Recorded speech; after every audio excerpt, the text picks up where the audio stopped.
Hello? Ooh, my hair. Really bad. Everything's really bad, but you know what? Oh well. I just wanted to stream, so here I am. Hi.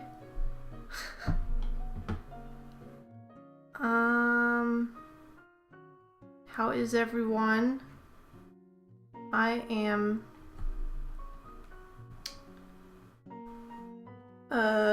going to eat something before I start reading.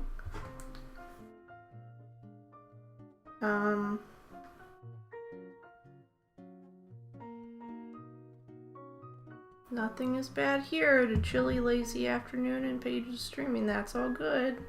You mean Pam? I think you got my name wrong.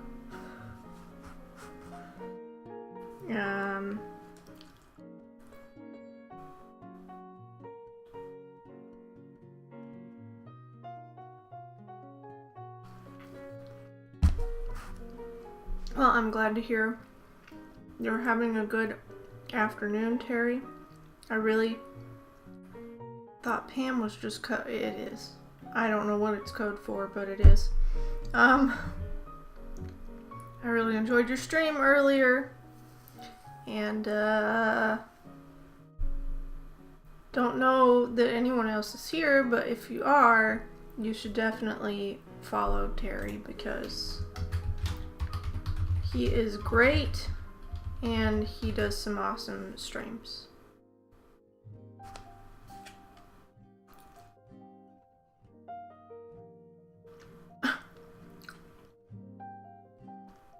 Thank you, Terry. You flatter me. Paige, always marvelous.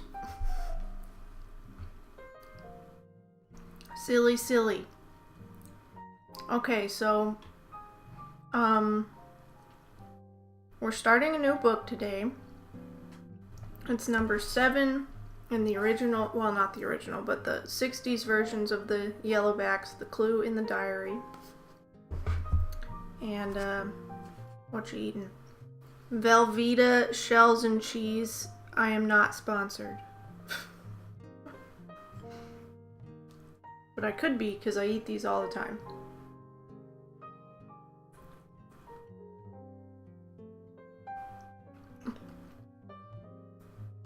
So, I will read the description to you guys.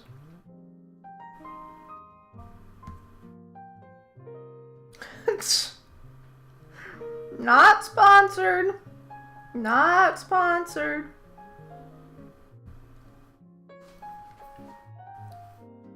Did I already read the description?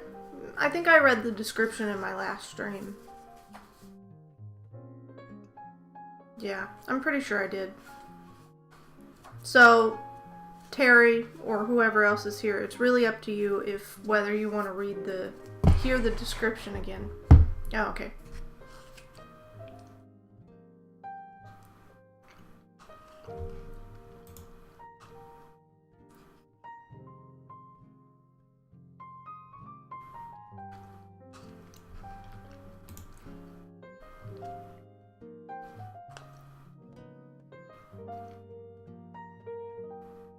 But yeah, I think you're the only one here, so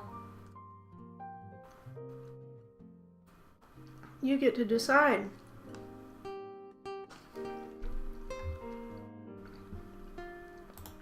I don't like watching myself eat. That's for sure.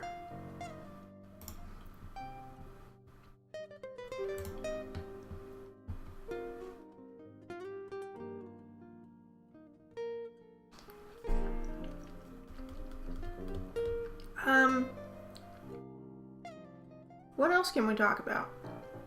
So, I'm gonna start doing a Monday, Thursday.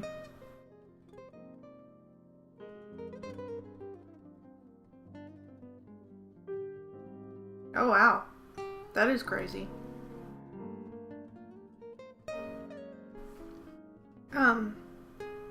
So I'm going to start my read streams next week, Monday and Thursday, because that's what the poll came out to, that everybody said Monday, Thursday afternoon.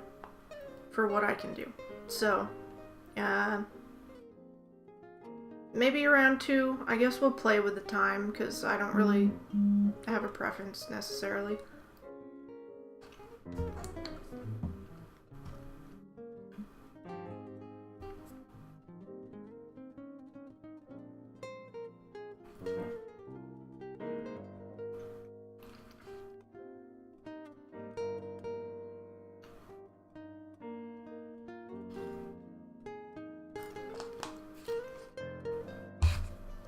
Well, I had a lot of fun at your streams.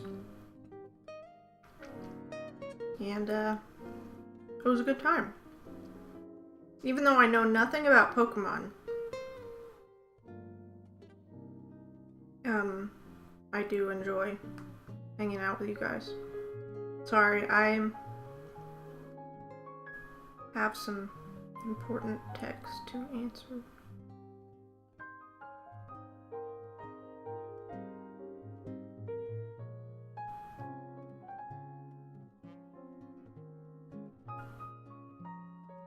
Okay, that should work.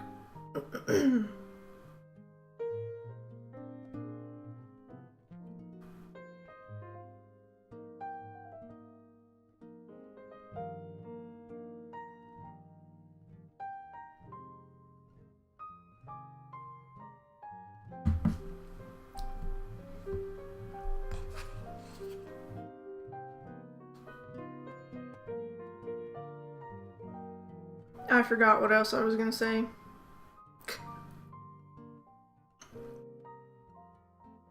I'm a great streamer. Naturally, when I'm not streaming, Twix is entirely quiet. Of course she is.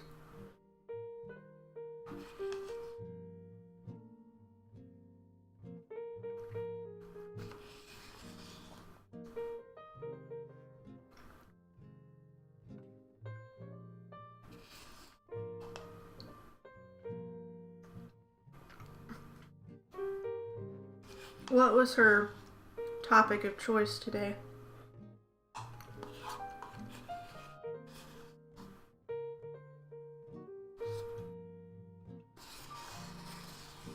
I agreed with most of her points. Welcome for joining, CJ. How are you doing today? I'm eating real quick before we start reading. I'm trying not to watch myself eat because I'm gross.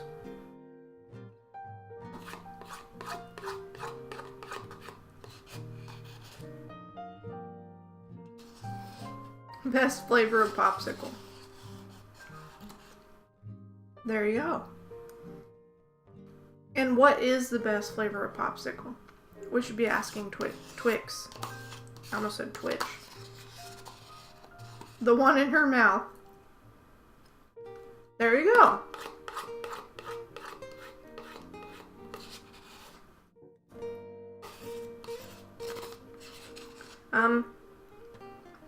Okay, I have some water here, but since, you know, it's fall and we're doing a chill read stream, today stinks, I should take a shower. Oh, I'm sorry. Well, I'm sending you lots of love and hugs, CJ. And, thank you for the host, Summer. Welcome for joining. And, I hope your shower helps. Showers can be good and relaxing. And I hope it gets better. Did I already say that? Anyways, warm drinks. If you guys don't have one, you should go get one.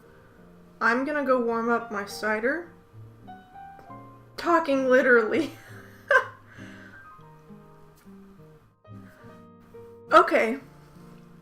Well, I'm right there with you, but I'm holding out for tonight because I'm gonna have ballet anyways, and I didn't really want to shower twice in one day, so I'm waiting until after ballet. And this place, it sells PBW. Wow.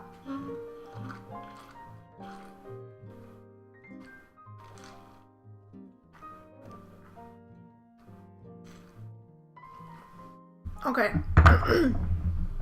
I will be right back. I'm just gonna leave this on real quick because it shouldn't take me long. Yeah, did you buy some? I need to know. Okay, I'll be right back. Talk amongst yourselves.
Thank you for the host, Riddy.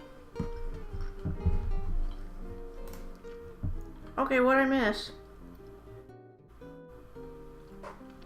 Aw. You need to go get some right now. Oh my gosh! I think that'd be fun. If you and V did a PBW stream. That sounds really fun to me.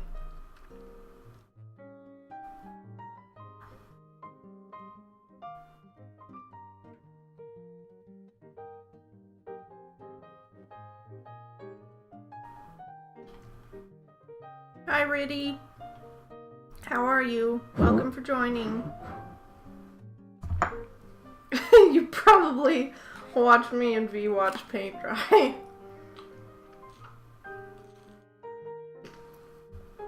PBW RW CJ and V stream.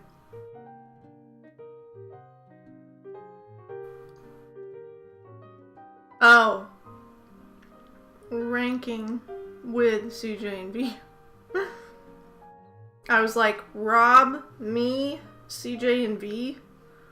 I don't know how we got roped into that, but not that I would not enjoy it, because I would enjoy it.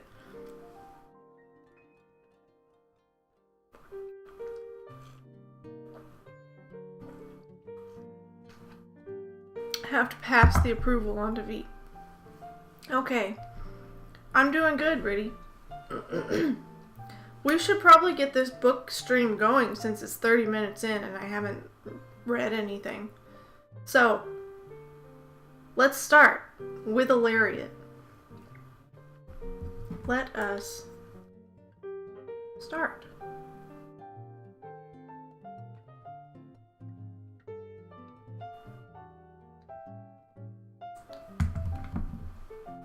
Yes, this is Studio Ghibli, and it's like a jazz mix of just Ghibli soundtrack stuff. Ew. Yeah, let's not. Okay, so we're reading The Clue in the Diary today, number 7 in the 60s Yellowback Nancy Drew series. And, we're just gonna jump right in. Unless you want to see the first illustration, which, you know, it's kind of hard to see.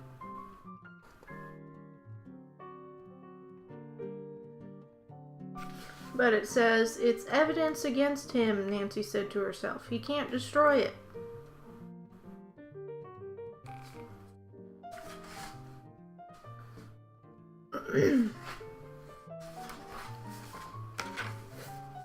Diary is dairy. It's up to you, is Nancy Moo. Nancy Moo, I like it. It's up to you, is Nancy Moo. Okay. The Clue in the Dairy. Nancy Moo Mystery Stories. Dairy Air. Okay. Chapter 1. A Suspicious Stranger. "A penny for your thoughts, Nancy Drew," said George Fane. "You've been staring into space for nearly 2 minutes. And missing all this good food," added blonde Bess Marvin. The slightly plump, pretty girl reached for a third sandwich. "George," said Nancy to Bess's slim, short-haired cousin, who enjoyed her boy's name, "I'm worried about that darling Swinson child and her mother. I wish we could do something to help them." "You mean," said Bess, "find Mr. Swinson, or the money his wife told us he had promised to send?" "Yes," Nancy answered. "It's very mysterious, since apparently he has been away for some time. I wonder if his letters containing money orders were stolen." This is exactly the plot of the other book that we just read. "That's a federal offense," George said grimly.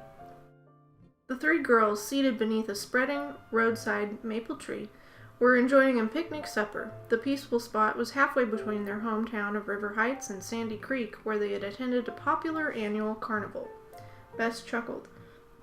"If there's a thief around, Nancy will capture him." She reached for a deviled egg. "Count me in to help with the sleuthing, if it's not too dangerous." "I wouldn't count on its not being dangerous," said George. "You know Nancy." The young sleuth smiled at this remark, but in a moment became serious again. All of Nancy's friends agreed that she possessed an intangible, appealing quality which people never forgot. Nancy was pretty in a distinctive way. Her eyes were blue, her hair Titian blonde. She expressed her opinions firmly, but did not force them on others. Nancy's abilities of leadership were welcome, and depended upon in any group. With Bess and George, Nancy had made the drive to Sandy Creek in her convertible. From the breathtaking whip to the airplane swings, they had left nothing untried. What?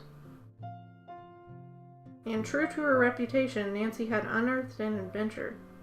I don't understand that. From the breathtaking whip to the airplane swings.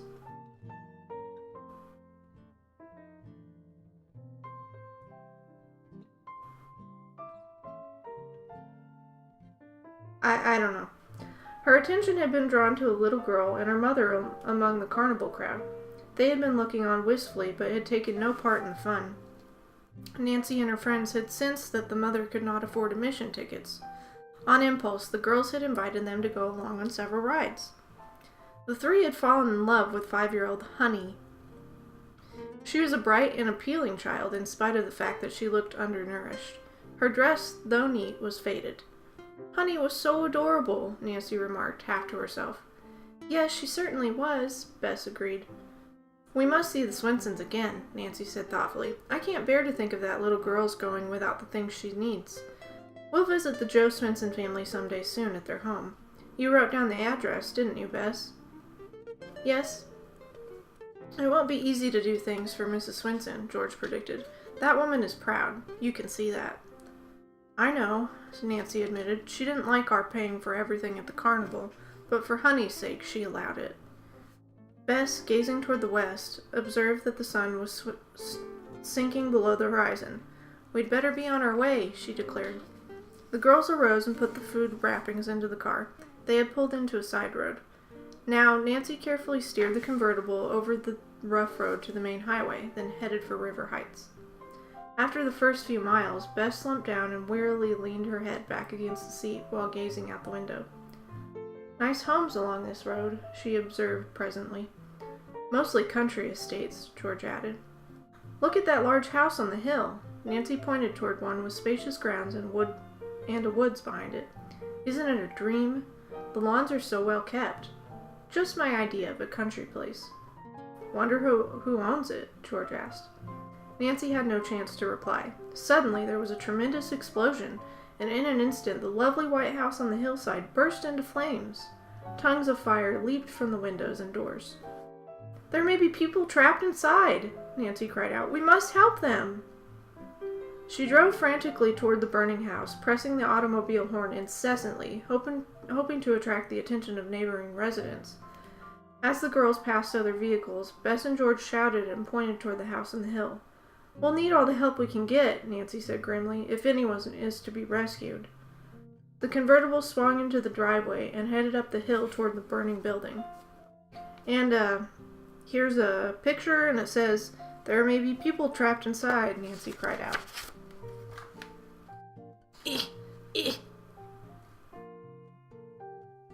Lovely picture of a house bursting into flames.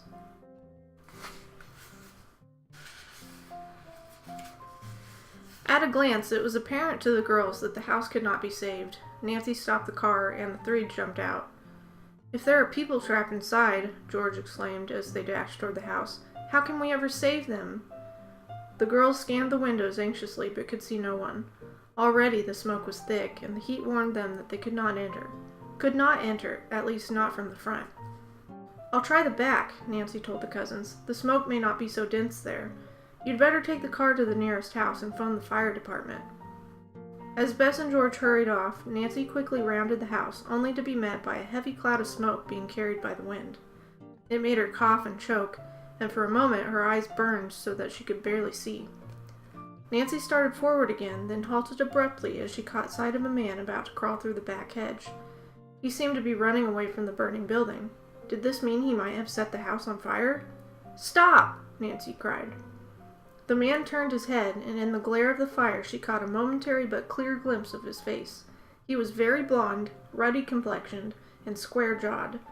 Instantly he whirled, crawled through the thick hedge, and vanished. His actions were those of a guilty person, Nancy thought.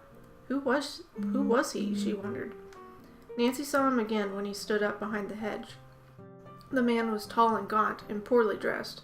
He doesn't look like a criminal, she thought, but his identification might prove vitally important to the authorities.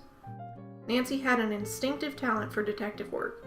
She was the only child of Carson Drew, a widely known lawyer.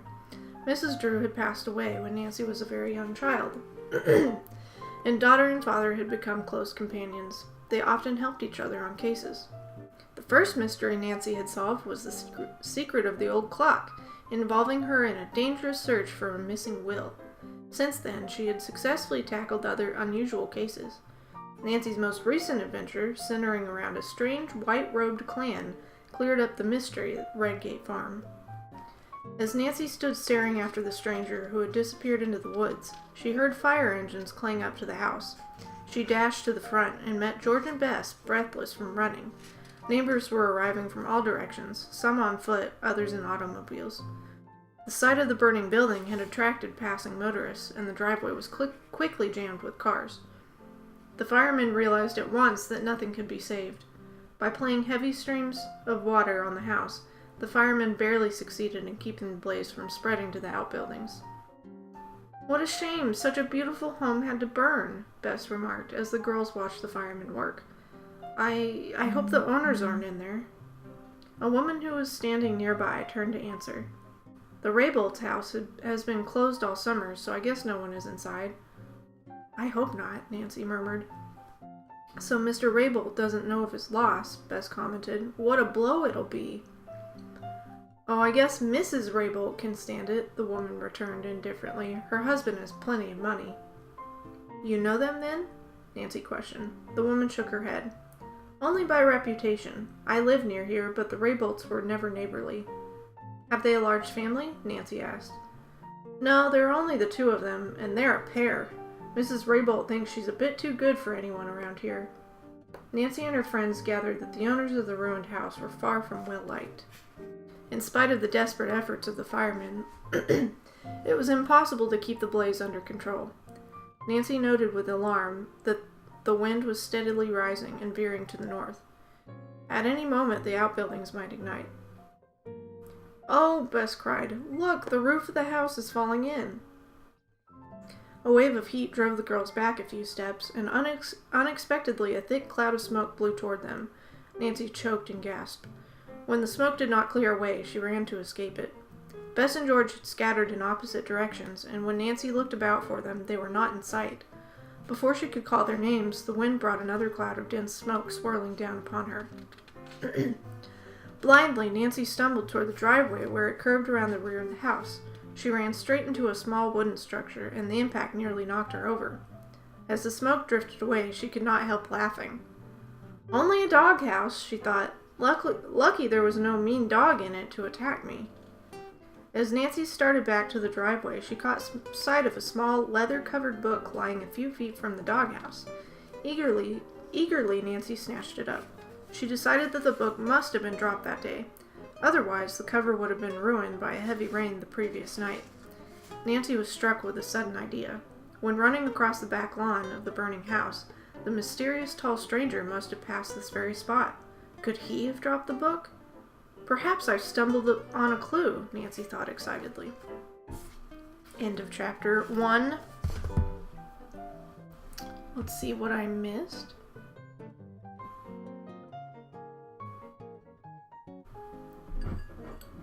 Smelling? I'm gonna stop spelling.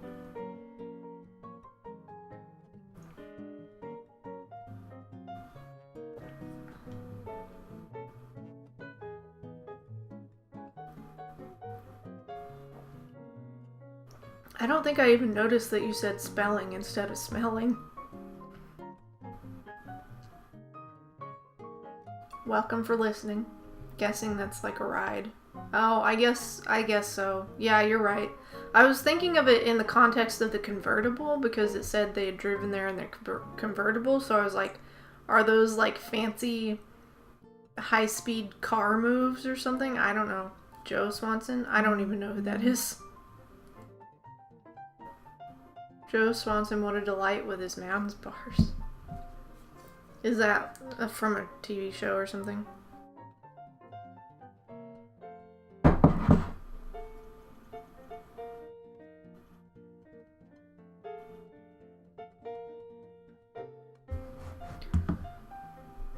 Ned, go search for people.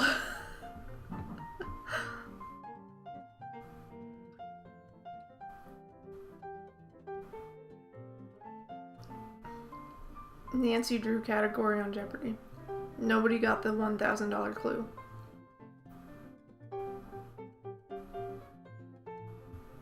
My dad has all the episodes from October recorded on our TV. I guess he's a big Jeopardy fan.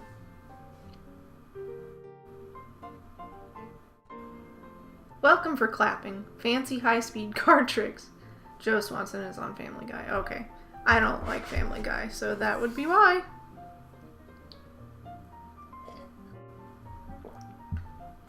Okay, give me a second.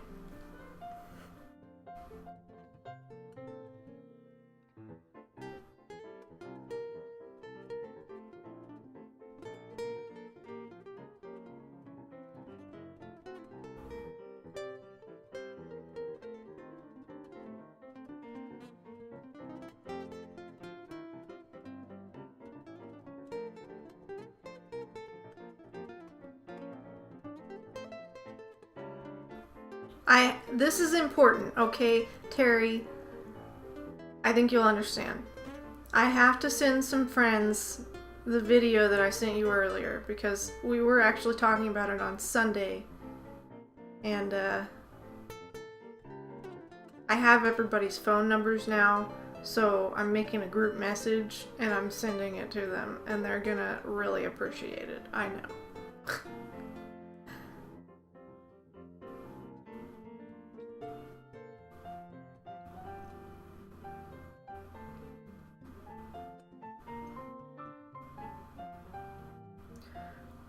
Gotta pull it up. My favorite.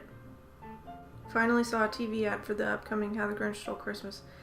The one with Benny? I don't think I've seen... There already is one of those. Shh, CJ. This one's different, okay? Because it's Benny.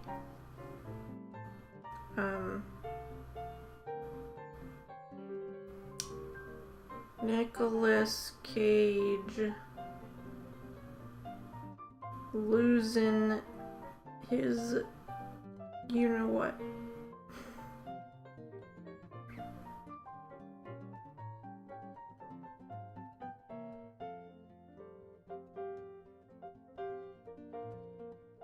Okay, hopefully that sends because I've been having issues with my phone today, but ready! Ew! Wow.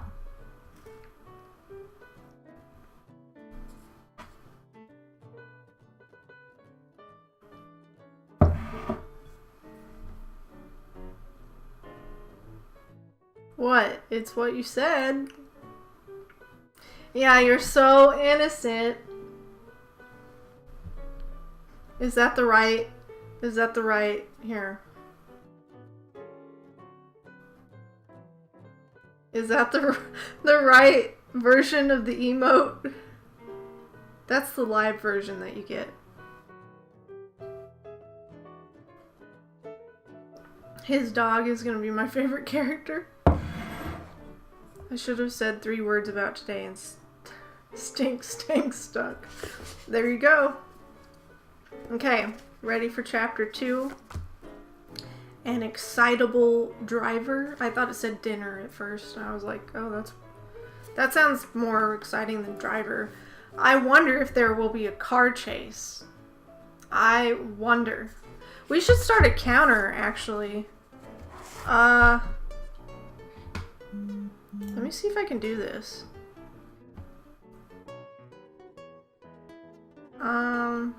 Counter. Command. Car chase. No, we'll just do car.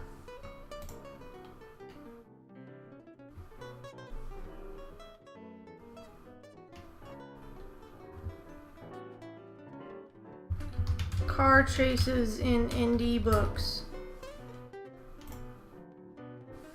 We'll start on 1.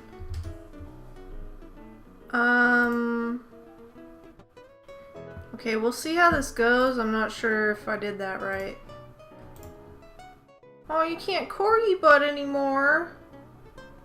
Can we have T-Page Foo Fun be a thing? What? Oh. Okay, let's do it.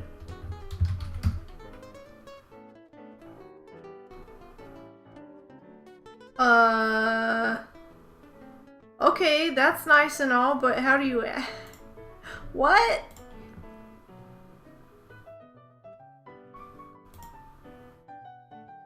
How do you add one? Just pretend.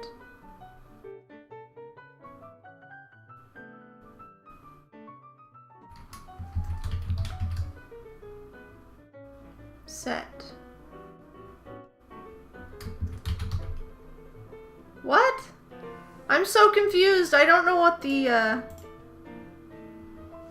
the commands are.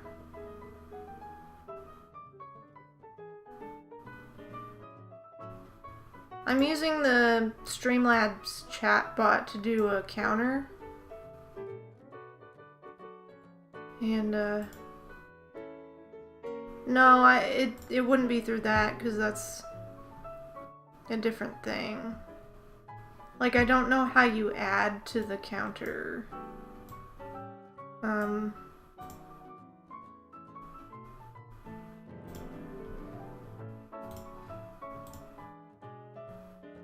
Set. I don't know, it should be easy to do. Increased.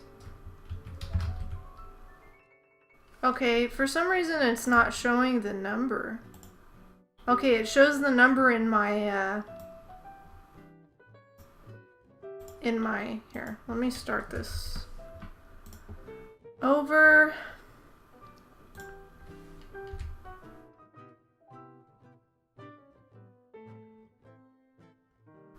Well, I don't know why it doesn't show the number in the message. Isn't that weird?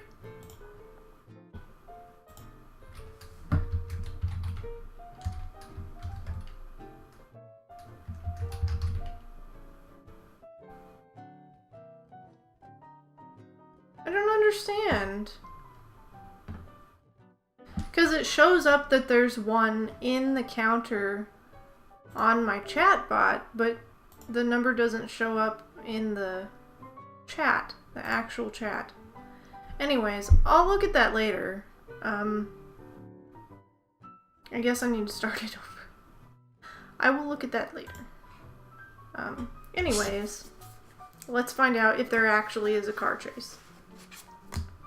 So chapter 2, an excitable driver. Nancy thrust the little book into the pocket of her sports dress. What does that mean? She resisted the temptation to examine it on the spot, for wind-whipped sparks from the fire were flying in every direction. She glanced about quickly, but could not locate her friends. Bess and George were lost in the crowd. A flying ember narrowly missed Nancy. I'd better be on the move, she warned herself. Ready? I see you! I'd better be on the move, she warned herself, observing that the wind had shifted and was blowing toward the driveway. Nancy saw with alarm that a patch of dry grass had flared up very close to the parked automobiles. Several men leaped forward and began stamping on the flames, but the burning embers were dropping everywhere. Nancy hurried toward her convertible. I'd better move it, she thought. Suddenly Nancy stopped and stared in astonishment. A strange young man was climbing into her car. The next instant, he started the motor. Bess and George must have left the key in the ignition lock, Nancy said to herself, rushing forward. Is he trying to steal my car? Wow, not only a car chase, it's Grand Theft Auto!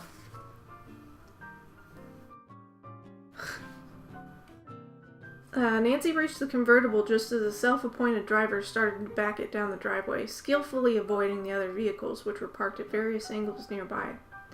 Your car? He inquired with a disarming smile as Nancy ran alongside the convertible. I thought I'd move it out of the danger zone. Thank you, Nancy murmured a trifle uncertainly. I think it will be safe right here unless the wind changes again. The young man pulled as close to the edge of the drive as possible. He was about 19, Nancy decided, surveying him critically. His hair was dark and slightly curly, his eyes whimsical and friendly. He wore a college fraternity pin. Nancy was still wary, nevertheless. The stranger must have read her thoughts, for he slid from behind the wheel and, with a cheerful nod of farewell, disappeared into the crowd. I don't know what to make of him, Nancy thought in bewilderment. He looks like a nice person, and yet appearances can be deceiving. Oh dear, where are Bess and George? At that very moment she caught sight of the cousins hurrying toward her. We thought we'd lost you for good, George declared as the girls climbed into the car. Look at my dress, will you? I stumbled over a stone and landed flat. And I'm nearly suffocated from smoke, Bess said weakly. Weakly. And I'm nearly suffocated from smoke. Was that weakly? I don't know. I think it's time we start for home, Nancy declared. If this wind keeps up, the fire will last for hours. We've done all we can to help. Bess and George readily agreed to leave, and it seemed that dozens of other spectators felt the same way.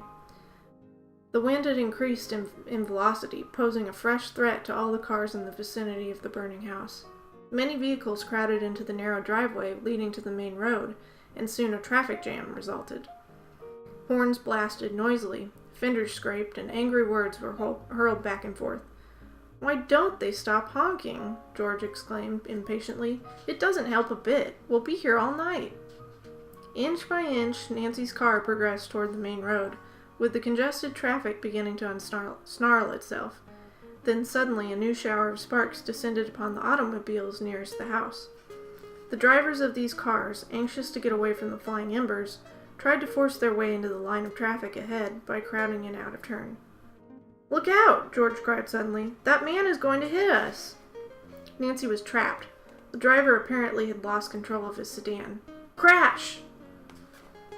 It plowed into the rear of Nancy's convertible with an impact that gave the three girls a severe jolt.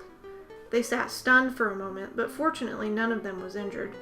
Nancy leaped out and saw at a glance that her car had been badly damaged. One fender was crumpled, the rear lights were smashed, and the bumper dragged on the ground. Her first inclination was to tell the driver what she thought of the incompetent way he had handled this car, but the man was instantly apologetic and obviously so shaken that Nancy relented. She wrote down his name, address, and license number. I'd also like the name of your insurance company, Mr. Weston, Nancy told him. The thin, wiry man became more flustered than ever. I'm terribly sorry. I'm in such a state of confusion I can't even remember the name. I don't have the company's card with me. It was finally decided that he would notify his agent about the accident, and Nancy would contact Mr. Weston after she had learned the total cost of repairs. The bill will be taken care of, believe me, the man assured Nancy. I'll collect my wits once I'm home. No more driving for me in dangerous spots. Doctors say I shouldn't drive anyway. Too nervous. With a final apology, the excitable Mr. Weston retreated to his sedan, and after much difficulty maneuvered his way past Nancy's disabled car. He sure shouldn't drive, George exclaimed. That man's a menace. Bess looked at Nancy. You don't think he was putting on an act about the insurance, do you? She said. You'll have a huge repair bill. I know, Nancy returned. Don't worry. You may be sure Mr. Weston will pay for it. We'll pay it, one way or another. Right now, we must get out of this mess. How will we get home with the bumper dragging? George questioned. We'll have to find a garage, Nancy said, as the girls seated themselves once more in the convertible. Nancy started again and slowly moved forward. George groaned. The rear of this car sounds as if it were about to fall out. Just then, Nancy was forced to halt by the bumper-to-bumper traffic. The girls might have been held up indefinitely on the hillside, but fortunately, a young man stepped in to act as a traffic policeman. In a few minutes, he had the line of cars moving steadily. By the time the girls reached the exit of the Raybolt grounds, the tangle was fairly well straightened out. To Nancy's surprise, she saw that the young man was the same one who had moved her convertible a short time before. I did misjudge him, she chided herself. He was only trying to help, and didn't have the slightest intention of stealing my car. How silly of me. On the main road at last, Nancy pulled off to the side to learn the full extent of the damage to her car. While she was surveying the rear axle doubtfully, the young man came over and offered his services. Guess who the young man is? You'll never guess. And I kind of thought from the very beginning. So this is how he enters the books. "I'm Ned Nickerson," he declared with a warm smile. "Anything I can do?" "Yes," Nancy said. "Please tell us how far it is to the nearest service garage." Another car banged into mine, as you can see. "There's a garage at Mapleton, about 2 miles away. I wonder if my car will hold together even that short distance." "It should if your axle isn't badly damaged. But with the bumper dragging..." "I'll fix that. I might as well pull it off entirely." With a strong, deft twist, Ned Nickerson tore the bumper loose and placed it in the trunk compartment. "Look here," he proposed suddenly. "I'm going to Mapleton. My home's there. I'll keep close behind your car and push it if necessary." "Thanks a lot," Nancy said gratefully, "but I don't like to trouble you." "No trouble at all. Glad to do it." She smiled and introduced herself and the other girls. When the four reached the Mapleton garage, a mechanic inspected the convertible and said, "I'm afraid I can't have this car ready for at least an hour, miss. Even at that, I can't touch the fender or taillights. You'll have to leave the car until tomorrow, or else get the work done at your home garage. The best I can do now is fix you up so you can make it home." "An hour, you say?" Nancy asked. "I suppose we'll have to wait, but we're in a hurry to get to River Heights." How about my treating to ice cream sodas while we wait?" Ned suggested. "There's a drugstore across the street." The girls accepted and phoned their homes about the delay. The hour passed quickly. After a gay get-acquainted session, Ned accompanied Nancy, Bess, and George back to the garage. "I'll have the car ready in 10 minutes, the mechanic promised. The young people went outside and chatted about the recent events, but soon their attention was attracted by a group of men standing under a nearby street lamp discussing the Raybolt fire.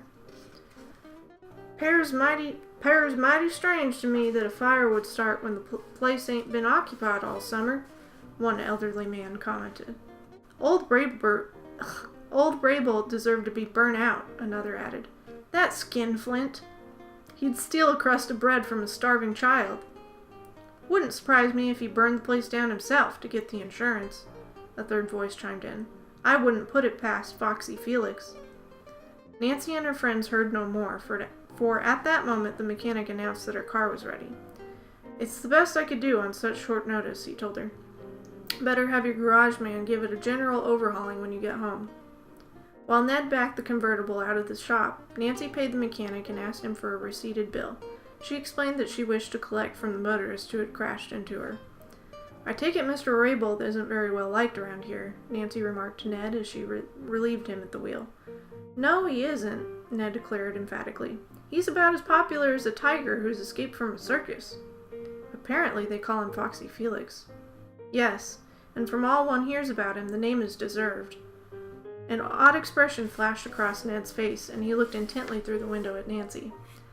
"I also wonder what could have started that fire. You know, I have a sneaking suspicion it didn't start by accident." "So have I," Nancy returned with a meaningful grin. Before Ned could question her, she quickly but graciously thanked him for his help, then drove away. "You girls haven't seen the last of me," the young man called gaily after them. "I know the road to River Heights. Don't be surprised if I follow it one of these days." Ned, that's kind of creepy. End of chapter 2.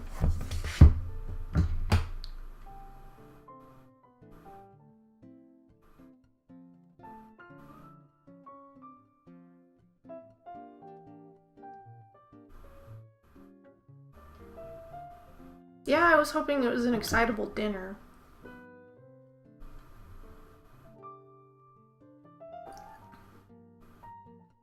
Finally out of my sports dress.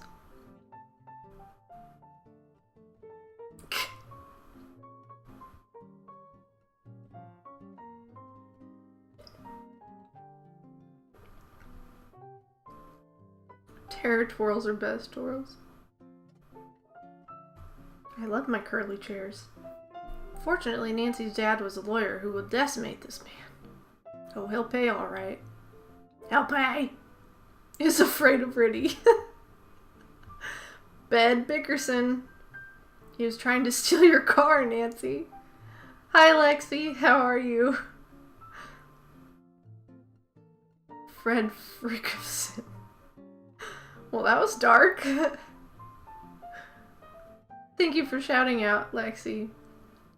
I'm Ned Nickerson. I play every single position on the football team. That's right. Thank you for shouting out, Terry. Thank you for shouting out, CJ. I bet he knows a bunch of other positions too, am I right?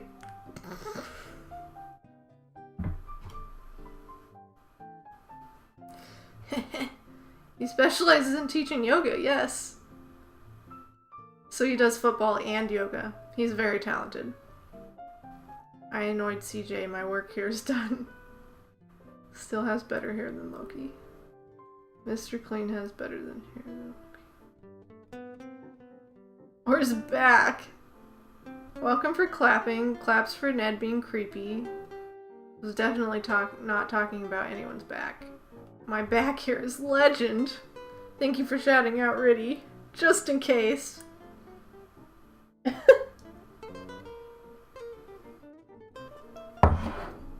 Now that everyone's been shouted out at least twice. We can do chapter 3. Shout out my back hair.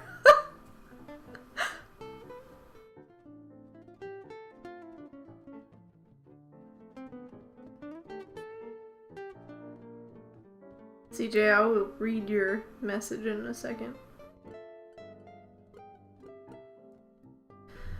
Why does this happen when I'm on stream? I just got a Nutcracker email that I should probably read to see if I have rehearsal on my birthday, which I'm sure I will. So, let's see.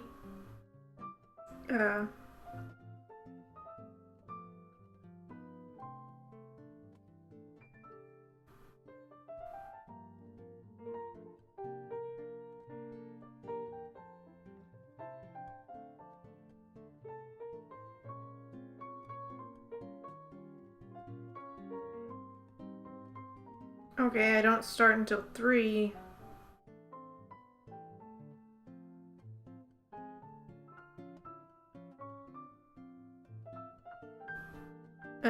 But I still go to like 6, I think.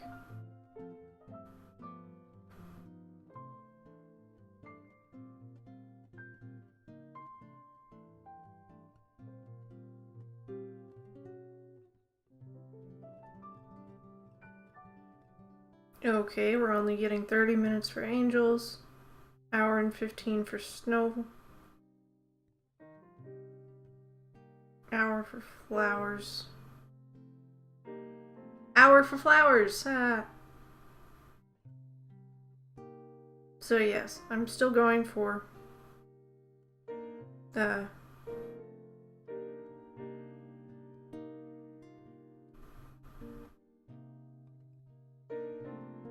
3 hours on my birthday. Woohoo!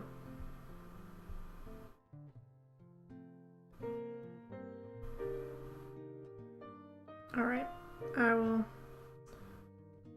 write that down in a second.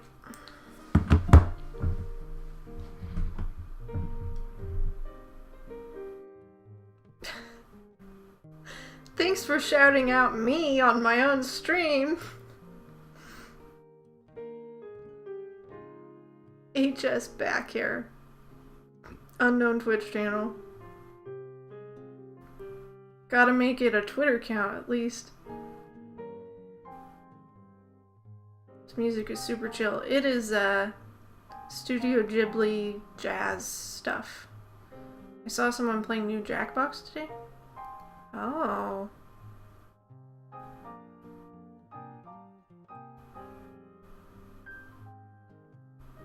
17% off on Steam is a launch special.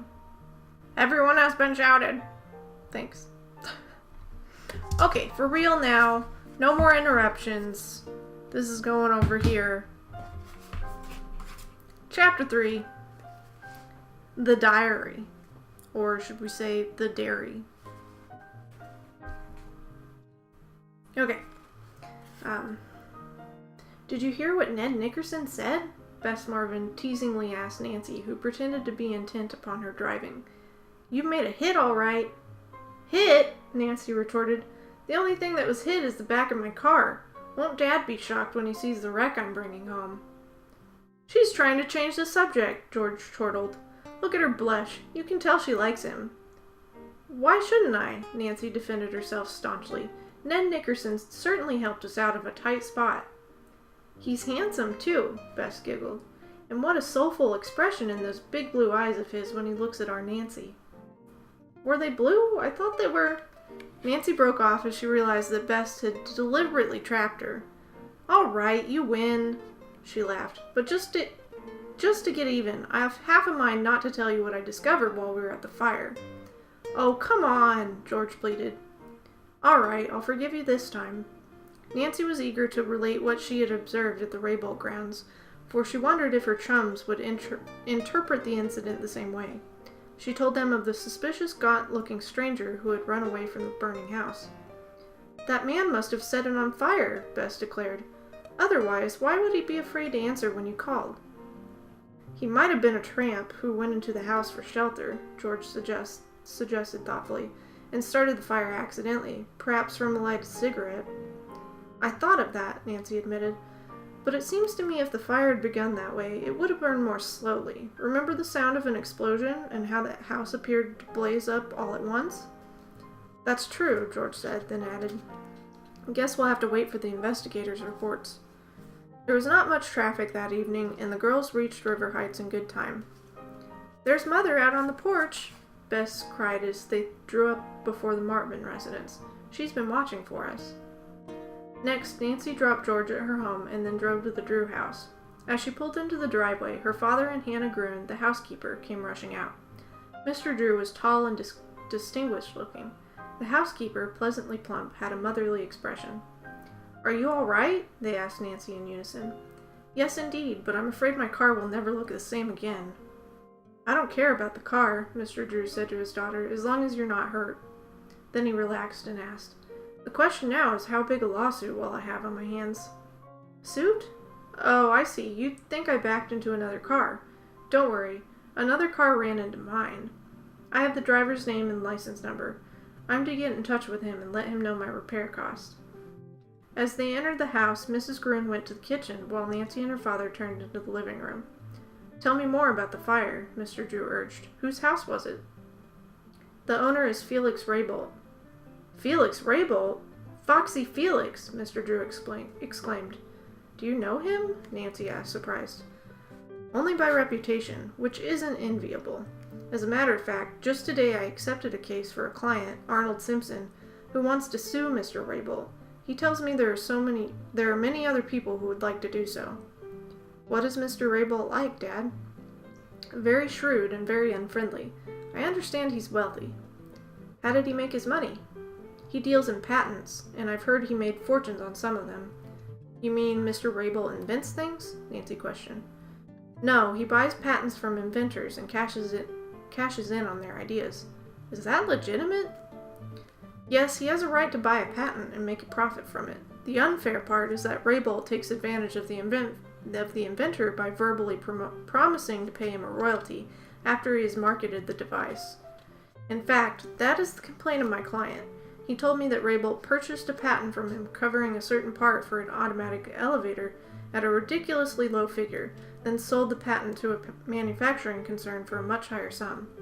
When Mr. Simpson reminded Raybolt of his promise, Foxy Felix turned him down, practically laughed in his face." "No wonder people dislike Mr. Raybolt," Nancy remarked. "I suppose there are certain persons who might have set fire to his house out of pure revenge." "Undoubtedly." After a late light supper, Nancy admitted being tired. She said goodnight to her father and Hannah and went upstairs. As she slipped off her dress, the red leather booklet which she had found on the Raybolt estate dropped to the floor. Nancy snatched it up with an exclamation of eagerness. "This may furnish the clue I need," she thought. "At any rate, I have an idea it will prove interesting. I'll read it this very night." Nancy forgot that she was tired and sleepy. Undressing hastily, she adjusted the reading lamp and took the book to bed with her. "This is a diary," she decided, noting that each entry was preceded by a date. "Perhaps it contains the owner's name and address." Settling herself comfortably against the pillow, Nancy opened the loose-leaf booklet. She stared in surprise at the first entry. The page was filled with baffling words, written in a foreign language. She studied the text. Finally, 2 familiar words struck her eye.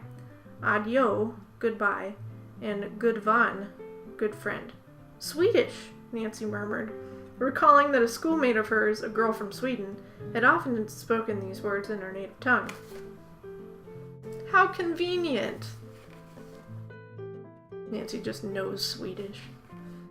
Oh dear, I can't read the rest of it, the young detective groaned. She rapidly leafed through the pages. All the entries were in Swedish except the last few, which were written in cramped English.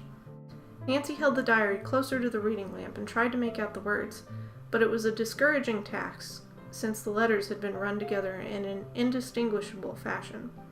She did manage to decipher a few scattered phrases, but try as she would, Nancy could not figure out a single entire sentence. How exasperating, she thought impatiently. This diary may contain a valuable clue, but I can't read it. The notations in Swedish were in larger handwriting than those in English.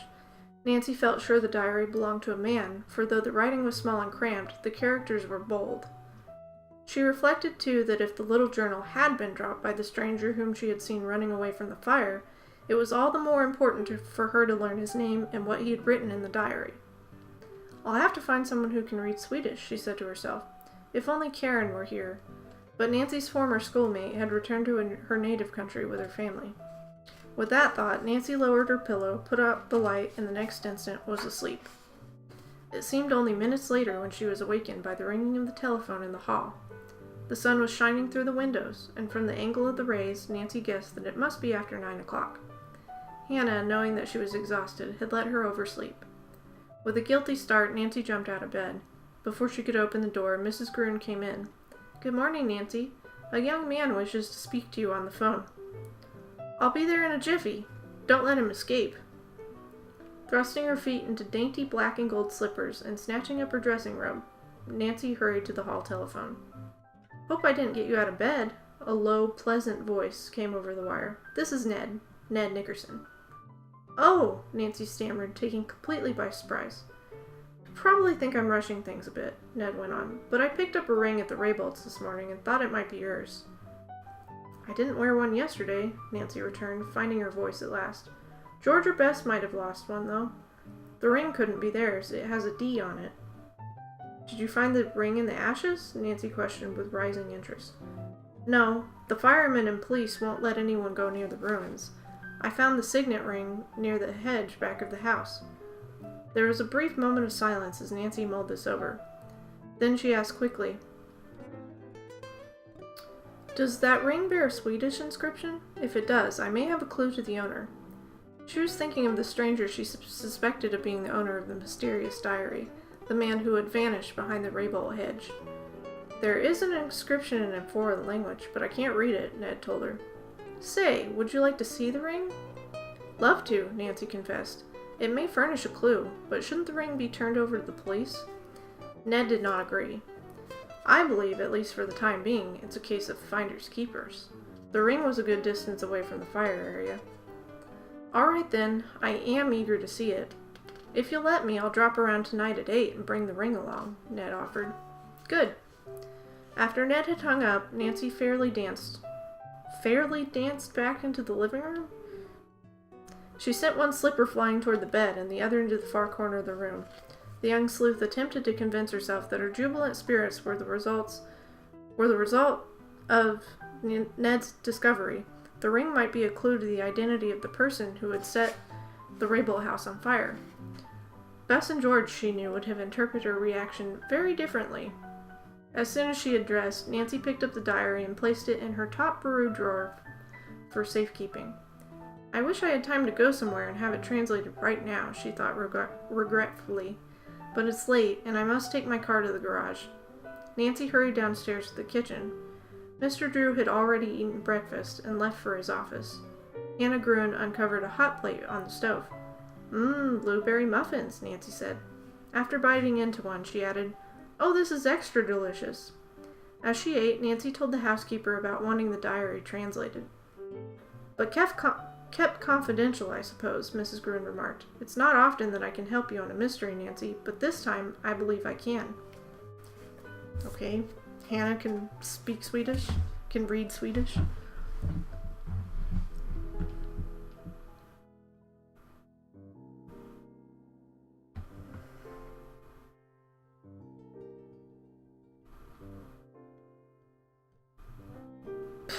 Lexi.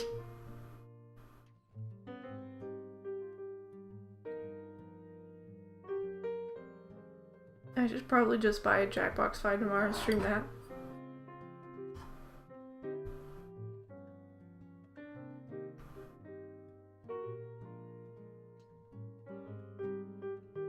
I certainly don't have enough stuff to stream and play. Oh, okay, Lexi. Why are you going outside?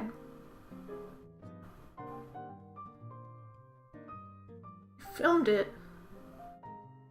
Needs to drive, we'll be back soon. Okay, be safe, Riddy.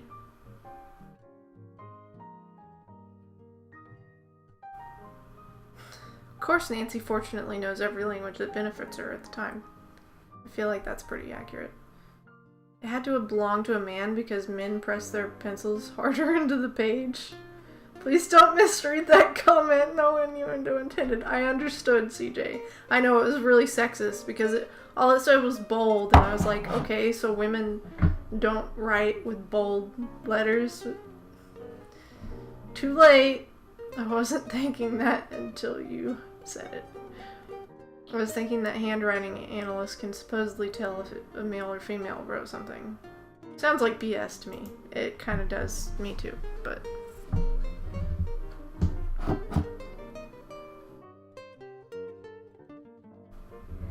Okay, I have no more cider.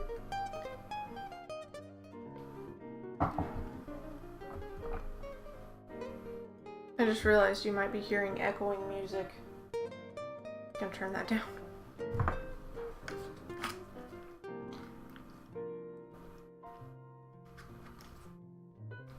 Welcome for clapping for chapter 3.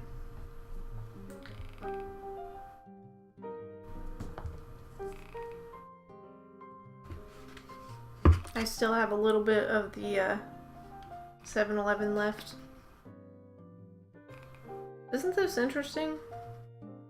It's like customized to the location. I kind of like their cups.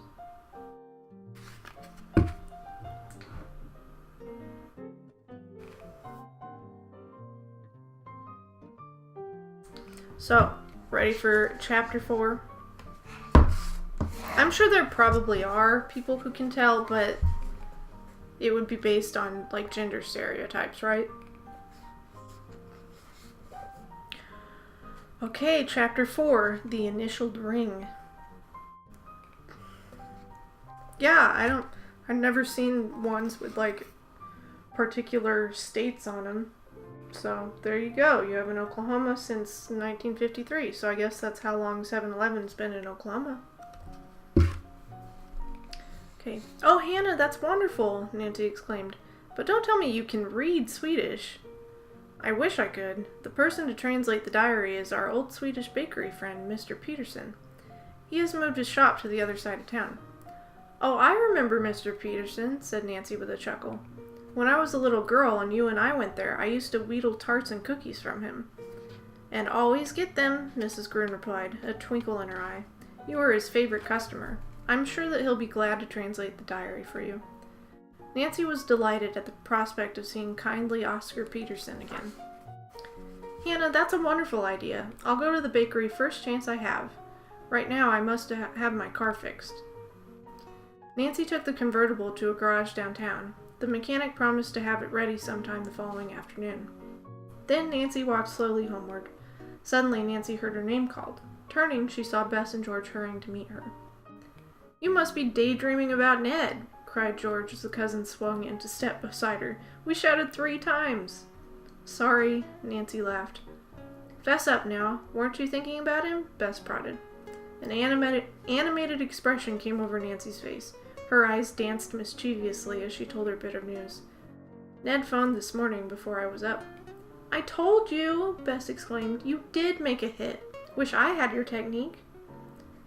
Silly, Ned phoned me on a matter of business. This morning he found a ring near the hedge at the Raybolt grounds, and he thought it might belong to me. It has a D on it. That was just an excuse, Bess declared. Of course, you didn't lose one. My guess is that the ring was lost by the man I saw running away from the fire. I can hardly wait to see it. And Ned, too, George added wickedly. Nancy laughed at it. Laughed at it? Wow. Nancy laughed at her friend's persistence and was a bit surprised to find that she was blushing. A little farther on, the cousins said goodbye and went to their separate homes. CJ! CJ! Don't distract me! Shh. Okay. A little farther on, the cousins said goodbye and went to their separate homes. Luncheon was ready when Nancy reached hers. She ate with Hannah Gruen, who was very much interested in the ring Ned had found. Do you think it may be a clue? She asked Nancy. Yes, to the writer of the diary. I'm going to study the little book thoroughly this afternoon and see if I can find a name beginning with D. But aren't you going to Mr. Peterson's? Hannah asked. Later. I promised to be here for a phone call from the crippled children's home. I'm to help with their kiddie show next month.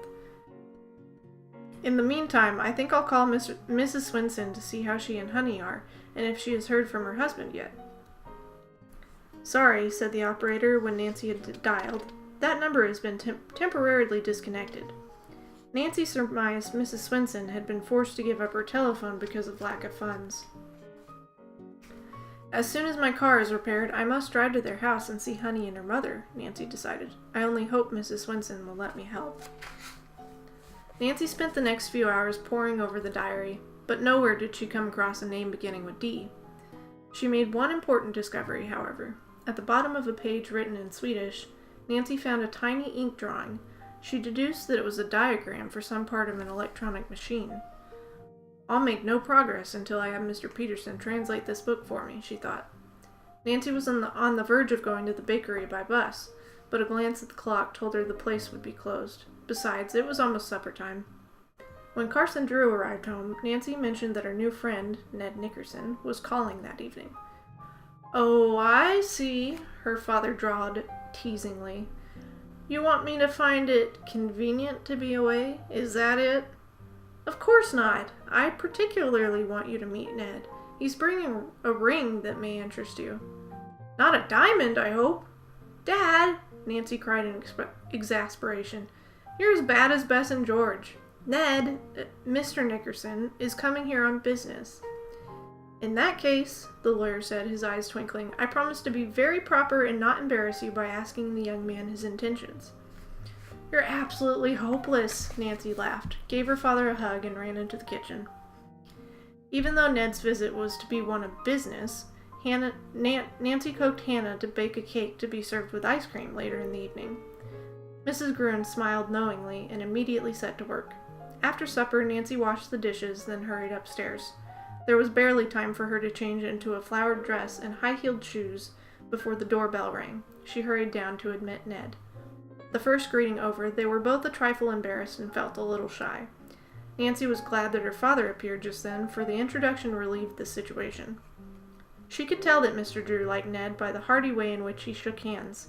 Many persons were awed in the presence of the attorney, but Nancy was delighted to discover that Ned felt at ease with him. Seated in the comfortable living room, the lawyer skillfully directed the conversation. He had been rather curious concerning Nancy's new acquaintance. Mr. Drew sensed that his daughter was more interested in him than in other young men whom she dated. Tell us about the ring, Ned, Nancy urged. May we see it? Ned took the object from his suit coat pocket and handed it to her. Nancy observed that the signet ring probably belonged to a man, and was meant to be worn on the small finger. The polished black initial was set in relief on a gray background. Nancy studied the ring. It looks like an antique, she remarked, handing the ring to her father. And the inscription inside is in Swedish, Dad. It's an expression my Swedish school friend always used.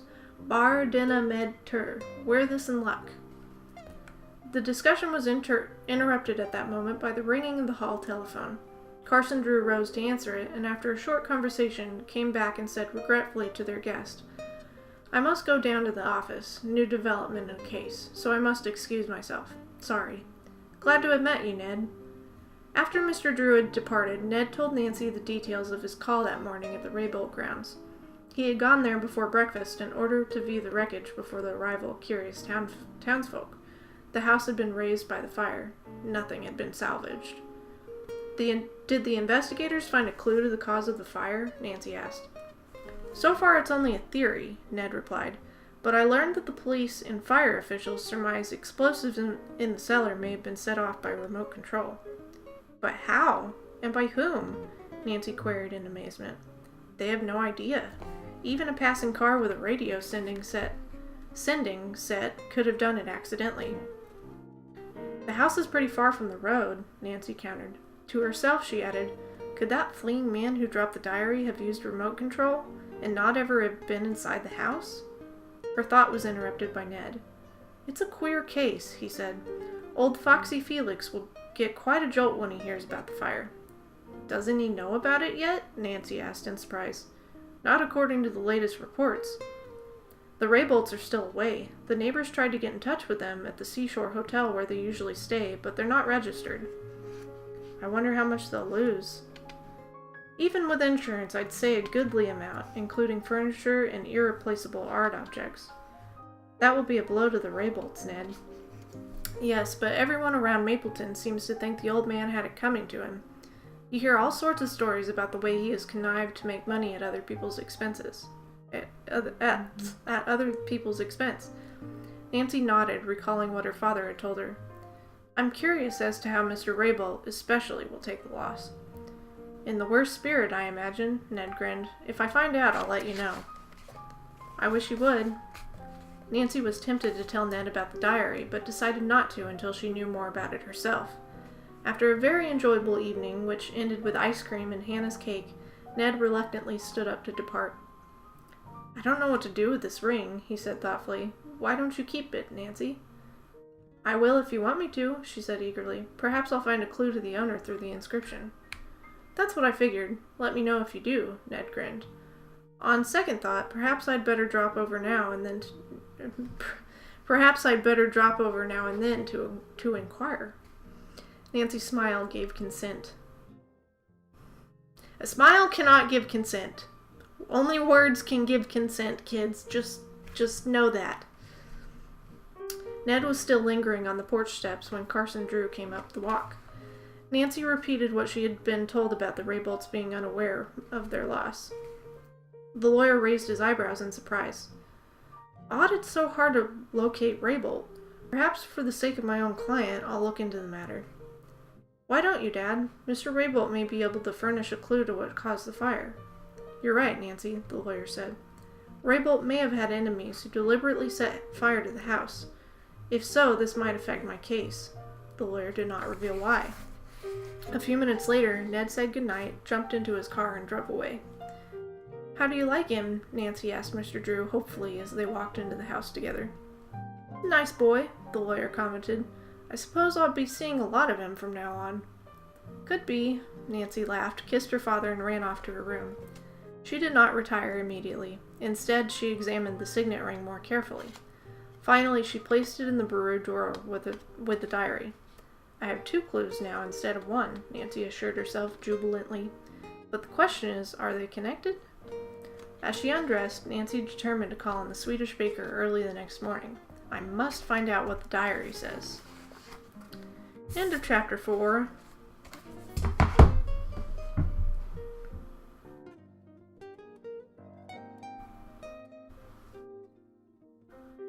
Kids used to say I had girly handwriting, but I think they meant because it was not terrible. Probably. Keegan's handwriting literally has not changed since 1st grade. That is the whole joke, because,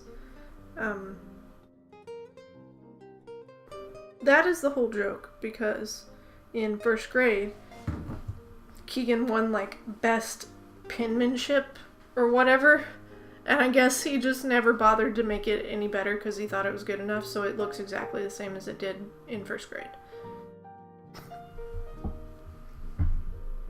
Kawaii used to break every pencil she used.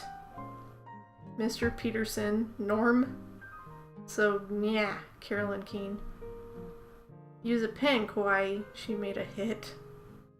Nancy, I have this tea that you should see. He shakes hands like Frank Hardy, but he'll never be as good as him. Why did her friend often say, wear this in luck?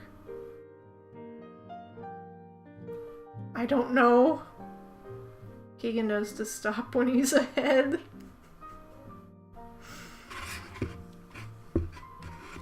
He's silly, is what he is. He's very silly.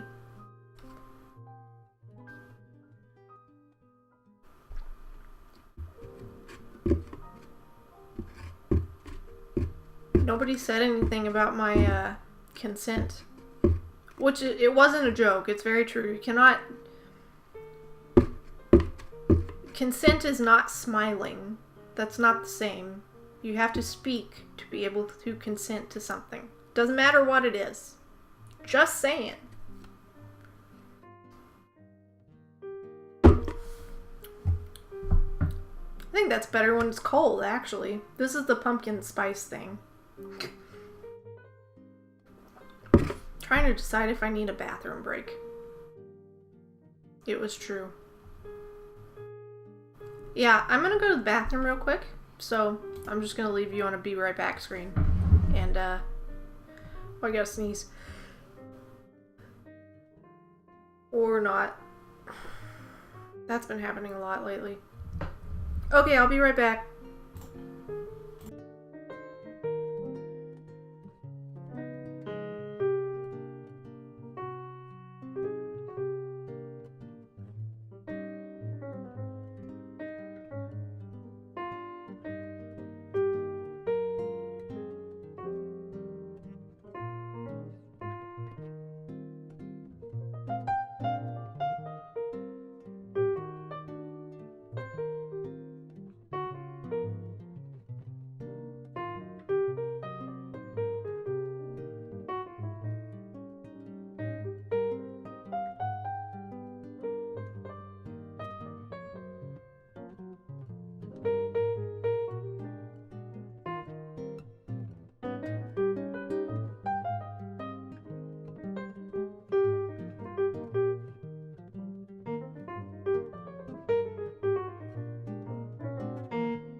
Okay, I'm back.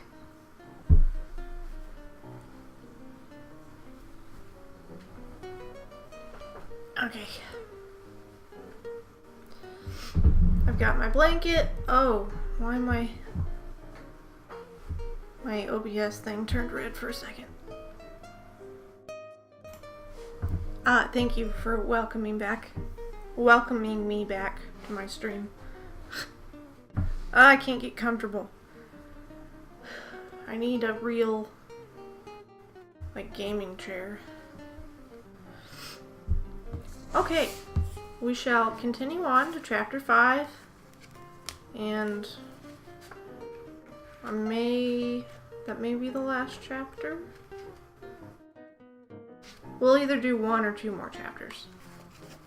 So chapter 5, A Dangerous Detour. As soon as the morning's chores were finished, Nancy and Hannah Gruen set out on a bus for Oscar Peterson's bakery. Entering the clean little shop, fragrant with the odor of freshly baked bread, they were disappointed not to see the Swedish owner at the counter. Is Mr. Peterson in? Nancy asked the girl in charge. The young woman shook her head. He's in bed upstairs, ill. Oh, I'm so sorry, said Nancy. Give him our best wishes and tell him we hope he'll be well soon. Oh, Mr. Peterson expects he'll feel good enough to come down to the shop this afternoon, the girl told her. Fine, Nancy replied. I'll be back. After Mrs. Gruen had bought some rolls, she and Nancy left the shop with the diary still in Nancy's big purse. Although disappointed, Nancy said, Oh well, I'll see Mr. Peterson later in the day. Back home, Nancy again looked through the diary, hopeful of learning something from it. As she was puzzling over the blurred, cramped English, a word suddenly caught her eye. It's part of an address, Nancy cried, highly elated. I'm certain of it. Getting her father's magnifying glass from the desk, Nancy held it above the blurred writing, then read the words, Riverwood Cottage, Sandy Creek. Nancy stared at the address. The Swinsons, she thought excitedly. The young detective telephoned George and Bess and asked them to come over. When the cousins arrived, she rushed them into the living room and showed them the address. Riverwood Cottage, Sandy Creek, Bess exclaimed. That's where the Swinsons live. Boy, this certainly complicates matters, George declared. Nancy nodded, knowing she had stumbled on a valuable yet disturbing clue. Could it be that Honey's father was the man who had set fire to the Raybolt home? If so, what motive could he have had? Intuition warned Nancy that the clue might lead to heartbreak for Honey and her mother. Nancy's face was so troubled that Bess and George begged her to tell them what she was thinking. Nancy revealed her concern for the Swinsons, and also told about the ring Ned had left with her. She then pointed to the Sandy Creek notation. So far, this is the only clear-cut clue the diary has yielded, Nancy sighed. But I hate to think what it may mean. Bess and George nodded soberly. I can't imagine what Honey's father could have to do with that fire, Bess declared. Yet everything fits. The strange man you saw running away, the finding of the ring with the Swedish inscription near the hedge. We don't know if it belongs to him, Nancy said quickly. Remember, there's a D on it, and his initials are J and S. Well, the diary must belong to Mr. Swinson, or someone who knows him, George said. Otherwise, his address wouldn't be in it. I wonder what he's like. I wish we could meet him, Nancy returned gravely. She mentioned her futile phone call to the Swinson home. What are you going to do about the diary? Bess questioned curiously. Turn it over to the police? No, I'll keep it until I can get a translation and find out whether or not it means trouble for the Swinsons. Of course this is all only circumstantial evidence, George reflected. We're not certain the man you saw is Swedish, although according to your description he could be. If he is Mr. Swinson, and he's guilty of setting the fire, I suppose he'll have to be brought to justice, Bess spoke up worriedly. I agree, Nancy said quietly, but somehow I can't believe Honey's father would do a thing like that. She's such a sweet little thing, and her mother is a lovely person. I'd hate to get them involved, no matter what, George declared feelingly. I'm afraid they don't have enough to eat as it is, and if the father should go to prison... Let's try to take an optimistic view, Nancy said. Perhaps neither the diary nor the ring is Mr. Swinson's, or if they are, he may have a perfectly blameless reason for having been on the Raybolt grounds. I think you're right about working this puzzle out by yourself, Nancy, George commented. You've had wonderful success on other mysteries. This may be your chance to help Honey and her mother. I wish my car were ready now. When will it be? Bess asked. Not until later today. I'll tell you what. Let's walk to the garage. It won't do any harm to spur the mechanic on a bit. When we come back, we can stop at Dad's office and ask him if he has traced the Raybolts. He promised to try. At the garage, the girls were dismayed to learn that the repairs on the convertible were only half finished. The mechanic, however, assured Nancy that the car would be ready by mid-afternoon. The girls stopped a few minutes at a department store where Bess bought some kitchen spoons for her mother. Then they continued to Carson Drew's office. As usual, the lawyer was busy, but he found time to chat with his daughter and her friends.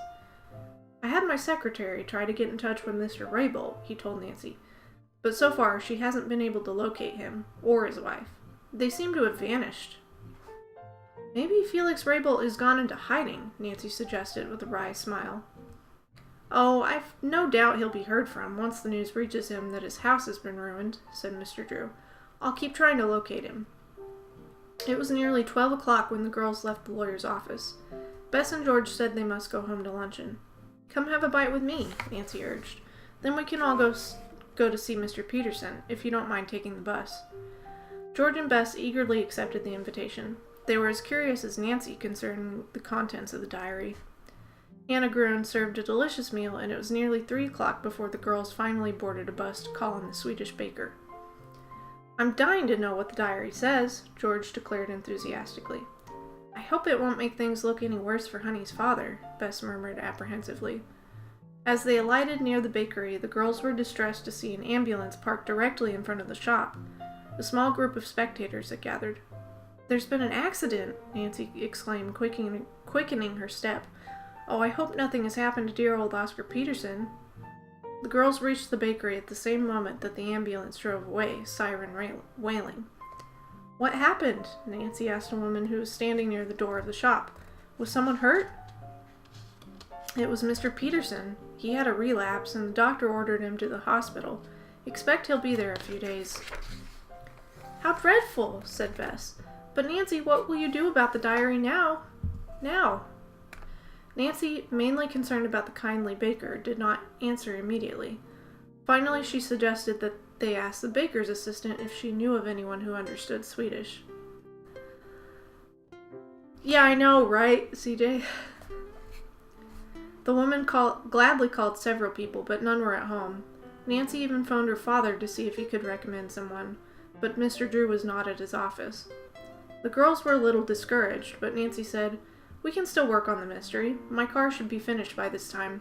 If it is, we can drive over and visit Honey and her mother." "That's a swell idea," Bess and George chorused. When they reached the garage, the girls were overjoyed to find the convertible ready. "Looks almost as good as new," Nancy said, pleased. "I'll write a check for the amount." To her chagrin, she had forgotten her checkbook. "That's all right," the mechanic said. "I'm very busy anyhow. I'll make out the bill later and drop it off at your home." Nobody does that now. "Fine," Nancy said with a smile. Then she and the cousins phoned their homes from an outside booth to report their destination. A few minutes later, they set off on the highway for Sandy Creek. Nancy slowed as she passed the Raybould estate. The girls glanced at the charred ruins of the once beautiful mansion. "I wish we had time to stop and talk to the men investigating the cause of the fire," Nancy said, "but we'd better get to the Swensons first." About 10 miles farther on, Nancy came to a sawhorse across the road. "Detour," George groaned. "It must have been put up yesterday." "It isn't very long," Bess declared optimistically. "I can see the end of it." The road had been closed to permit the construction of a new steel bridge. The bypass wound down into a valley, crossing the Muskoka River a quarter of a mile south. "We'll lose time on this dirt road," Nancy remarked, turning into the detour. "Poor car. It'll be lucky to get through without jolting to pieces." The road was ungraded, and recent rains had left it rutty. In addition, it was narrow, with hardly any places wide enough for 2 cars to pass. Even though Nancy drove slowly, the ride was a bumpy one. "Good way to break a spring, on a road like this," she declared. "Or a bone," Bess added wryly. A moment later, the girls became aware of a loud, insistent honking behind them. "Big truck right in back of you, Nancy," George observed. "I know. Well, the driver will just have to wait. He can't pass me on this narrow stretch." But the blowing of the truck's horn continued until Nancy became irritated, then indignant. "What is the matter with that man?" Nancy increased her speed, hoping to leave the impatient driver behind, but he speeded up, keeping close to the convertible. "Honk, honk, honk!" "If he doesn't stop that, I'll scream," Bess complained. "And if we go any faster, I'll lose all my teeth." The convertible was now bumping up and down unmercifully. George turned around in her seat to glare at the horn-blowing driver. "Don't give him an inch," she told Nancy. "Wouldn't do him any good if I did. His truck's too big to pass, and I'm certainly not going into a ditch to let him get by. He'll have to wait until we reach the end of this detour." "What's his big hurry, anyhow?" George grumbled. "Probably just trying to make us nervous." "Well, he's certainly succeeding so far as I'm concerned," Bess said. Just then the girls came within sight of a wooden bridge, the end of the tortuous road. "Thank goodness!" Bess cried. With the truck still bearing down on the convertible, Nancy drove onto the bridge. "It doesn't look very safe," Bess remarked uneasily. No wonder they're building a new bridge. Doesn't sound safe either, George cried out as the loose planks creaked alarmingly under the weight of the car. If that truck tries to pass us, we'll all crash through. But at that moment, the girls heard the heavy truck clatter onto the wooden planks. He's crazy, George exclaimed. This bridge will never hold us both. The words were barely out of her mouth when there came a cracking, splintering sound. Nancy! Beth shrieked. Look out! Okay, and I have a picture to show you. This is a 2-pager of the dude in the truck bearing down on them on the bridge. Pretty good illustration. End of chapter 5. Nobody in the story is lactose intolerant, I guess. Rude, not Dan. What was Rude, not Dan? His name is Oscar Peterson. The D stands for his friend Miles Davis. That's probably what it is. 2-pager? It's med. It's med. Oh, thank you for clapping, everyone. Pager is what my dad calls me. Fun fact. Yep, this is almost gone. There's a doggo barking. Does she have a dog over there? I don't know. I know my neighbors on that side have a couple dogs, and they're little. I don't know if this one does. Do you often beep? What? What is beeping? Is something beeping?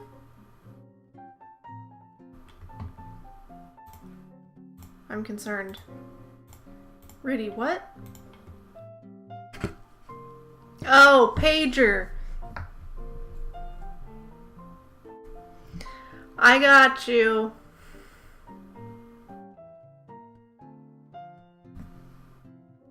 Do I often beep? I don't know. You guys have to tell me. Do I beep?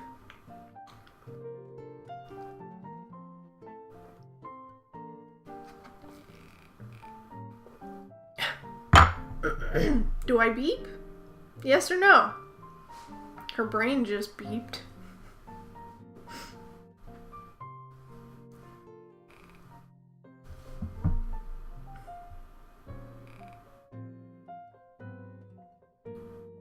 And then flatlined. CJ.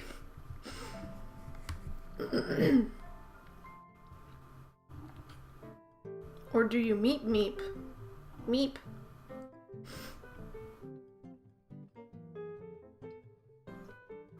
But we have resuscitated.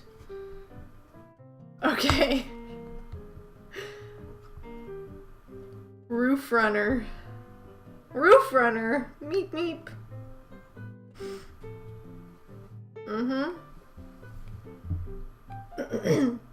You guys are silly.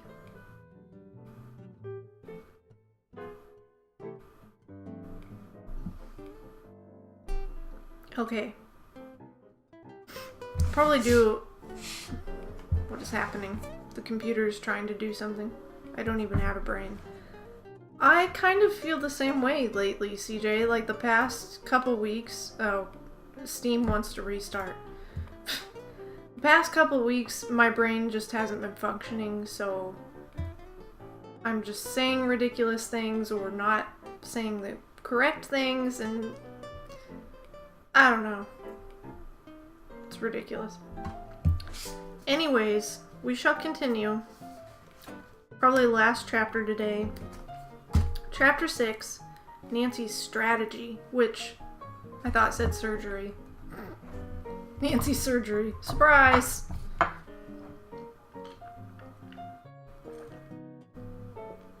If I only had a brain.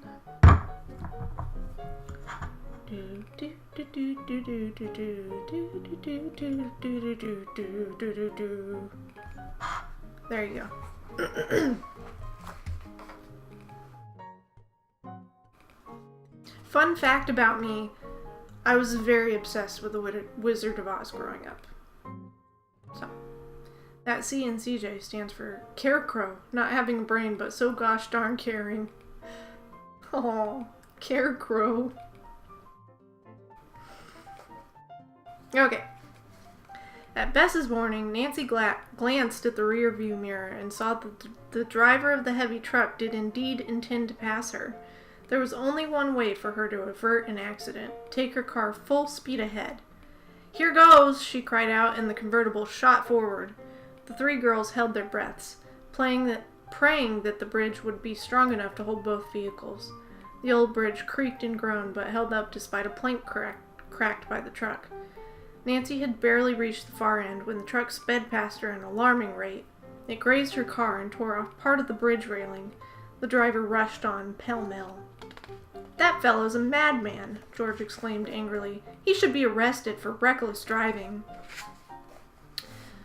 "I wish I had taken his license number so we could report him to the police," Bess added. Nancy sighed. "At this point, I'm just glad my car doesn't have to go into the repair shop again. I have a lot of work to do trying to solve the mystery of the Raybolt fire.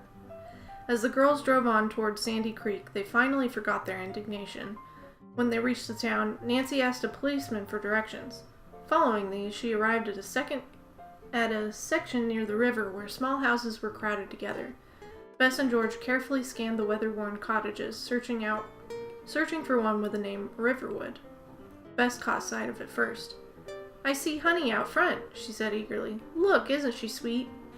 As Nancy halted the car before the old house, she saw that the child had fallen asleep under a tree. A large dog lay at her feet as though on guard. At the girls approached, he jumped up and growled. Nancy and her friends scarcely knew whether to advance or retreat, for the dog looked vicious and seemed determined to protect his tiny charge from the strangers. As they were hesitating, the child awoke. She recognized the girls at once and, scrambling up from the grass, ran toward them. Despite her faded playsuit and badly scuffed shoes, Honey was an attractive youngster. Her real name was Helen Ebba Swenson, but she had always been called Honey because of her sweet disposition. Her eyes were a bright blue, her fair skin was dotted with brown freckles, and her golden hair curled in 100 ringlets. "Hello, Honey," Nancy greeted her. "Is your mother at home?" The child shook her head. "Mommy's gone to the post office to get a letter from Daddy. I wanted to go, but she said it was too far for me to walk." "Isn't your father at home?" Nancy inquired softly. "Oh, no," Honey replied in her most grown-up manner. "He's been gone a long time. Mommy's worried. That's why she went to the post office today." Nancy and her friends exchanged quick glances. Mrs. Swenson apparently still was awaiting word from her husband. "Mommy'll be coming home soon," Honey went on, "'cause it's supper time. I'm hungry, too." With a pang, Nancy saw that the youngster looked thinner than ever. "Mommy said if she could sell some of the eggs from our hens, she'd bring me something good to eat. I'm tired of eggs. We eat them all the time since Daddy left." "Haven't you anything else?" George asked bluntly. "We have a little bread.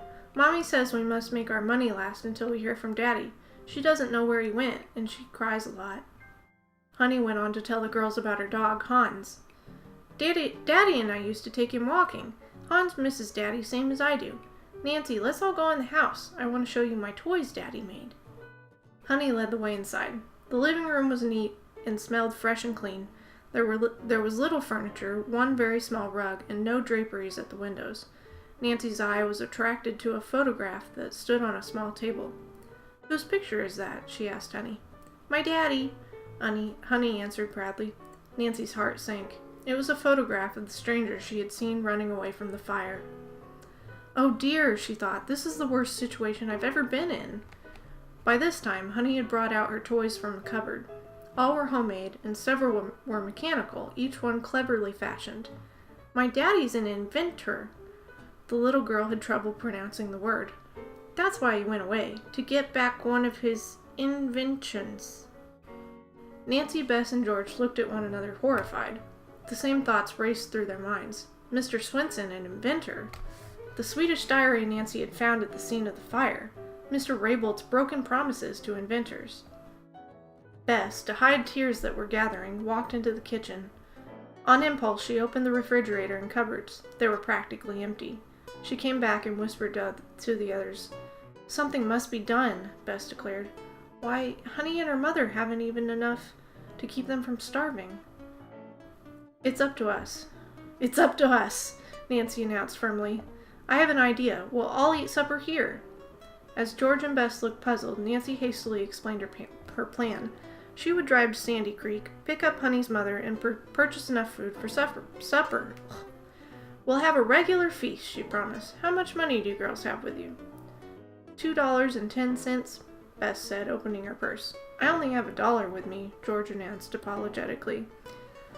With what I have, that'll be enough, Nancy said briskly. I'll pay you both back when we get home. No, you won't, George protested. We're all in on this. Fine, Nancy smiled. You girls stay here with Honey. I'll hurry back as quickly as I can. Honey's mother may not like our interfering, Bess ventured doubtfully. I'll be tactful, Nancy promised. Honey followed her to the car, eyeing Nancy with worshipful eyes. I like ice cream, she ventured with a timid smile. I'll bring some, Nancy said, and plenty of other good things. A bone with meat on it for Hans, too. She drove away swiftly. A quarter-mile down the road, she caught sight of a woman trudging along dejectedly. Honey's mother. Nancy was quick to observe the downcast expression on the woman's face, and guessed that she had received no word from her husband. Undoubtedly, Mrs. Swenson had hoped that he would send money so that she might purchase food. Poor thing, Nancy thought. I don't believe I can ever bring myself to tell her about the diary. If her husband has done wrong, it will break her heart. Pulling over to the side of the road, she called a cheery greeting. Mrs. Swenson started in surprise as she recognized Nancy. Won't you let me drive you home? Nancy asked her. But you're going in the opposite direction, Mrs. Swenson protested. Oh, that's perfectly all right, Nancy replied as the woman wearily climbed in beside her. I'm on my way to town to buy some things, Nancy explained. But as soon as I purchase them, I'll take you straight home. You won't mind the extra ride, will you? Indeed I won't. Mrs. Swenson smiled faintly. I don't feel as though I could walk another step. I must get home soon, though, for my little girl hasn't had her supper. Nancy wondered what would be the best way in which to broach the plan to Mrs. Swenson about the feast. Well, here goes, Nancy thought. If she refuses, there's nothing the girls and I can do except return home. End of chapter 6. And that's where we'll stop today. Toys showing hype. He invented fire. It's up to us as we get on the bus. On impulse, she opened the refrigerator. Are we making fun of Bess already whenever this was written? I think we are. Nancy was quick to notice the downcast face of the woman and laugh evilly. Welcome for clapping. Thank you for clapping. And thank you for being here.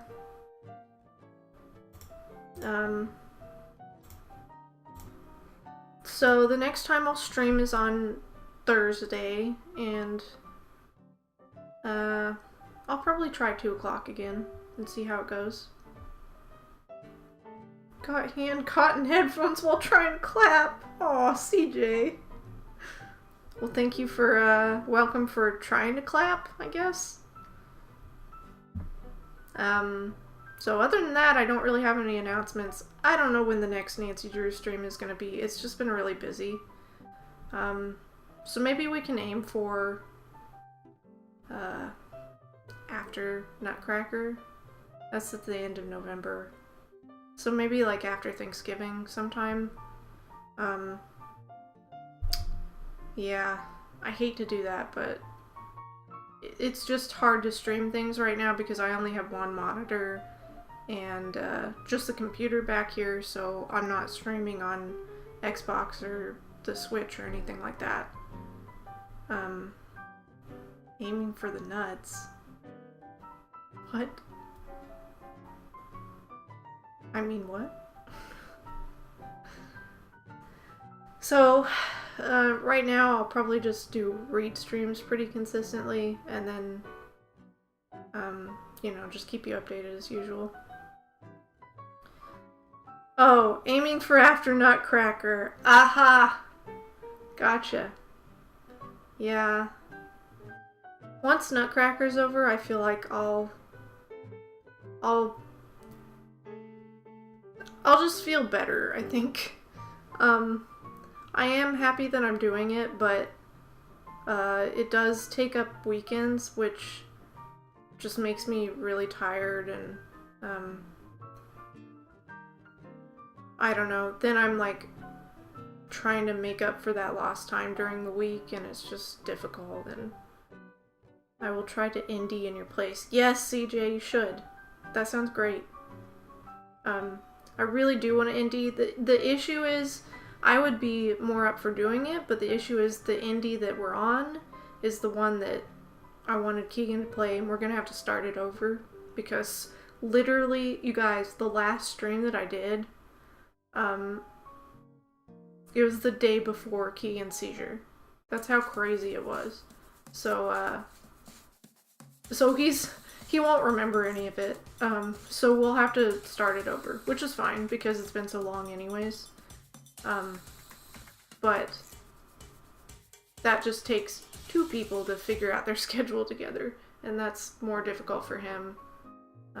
So yeah, take as much time as you need. It's fine. It was just kind of weird, the timing, because we did that literally the day before it happened. Nutcracker is very important in my opinion. Yes. It is. And actually, you know what I need to go do right now? I need to go write down everything that I've learned on Nutcracker so far, because I've gotten to the point where I'm getting nervous, and so when I'm nervous, I start forgetting and messing up when normally I wouldn't. And it's not, the person who's doing the rehearsals, of course, is not my regular teacher, and I don't ever get nervous with my regular teacher, but I get nervous with her. So like, she intimidates me, and then it's a mess.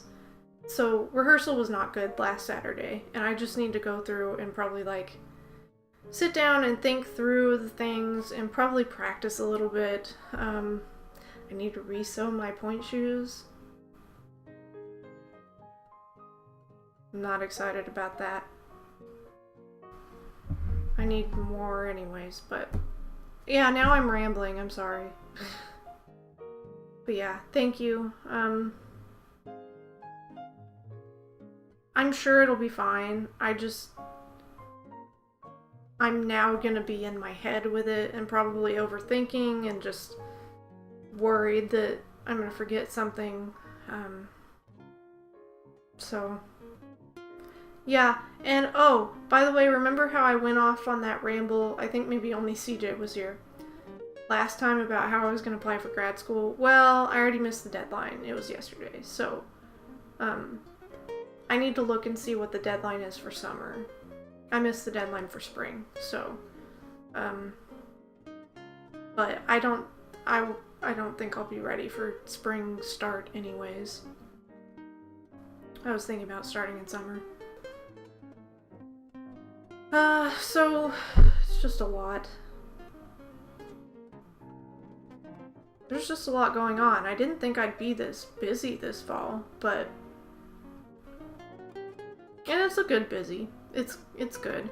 And I need to, like, there are a couple other jobs I need to apply for before Saturday, which that's not going to be hard because I already have all my stuff ready, so that's okay then. Yeah. Yeah, I mean, I just don't know that I'd be ready by spring. And if I'm getting a job, I'd rather get used to my job first before I start doing school too. So anyways, that's my ramble. I hope you guys are doing good. You're having a good week. It's only Tuesday, but tomorrow's Wednesday, and Wednesday's gonna be a good day. Okay? So that's a good plan. Rudy, I don't even have a plan. I'm just kind of going with the flow right now. Great hanging out with you all. It's good to hang out with you too. I'm so glad to see you guys. Thank you for being here, and I will hopefully see you on Thursday at 2 for another stream. And I'm flexible with times right now, so if there's a time that works better for you guys, on Monday, Thursdays. Let me know, like in Discord or something, and I'll see. Not in the evening, anything before 5. So, yeah. Okay, all that to say, thank you guys for being here. I hope you have a good week.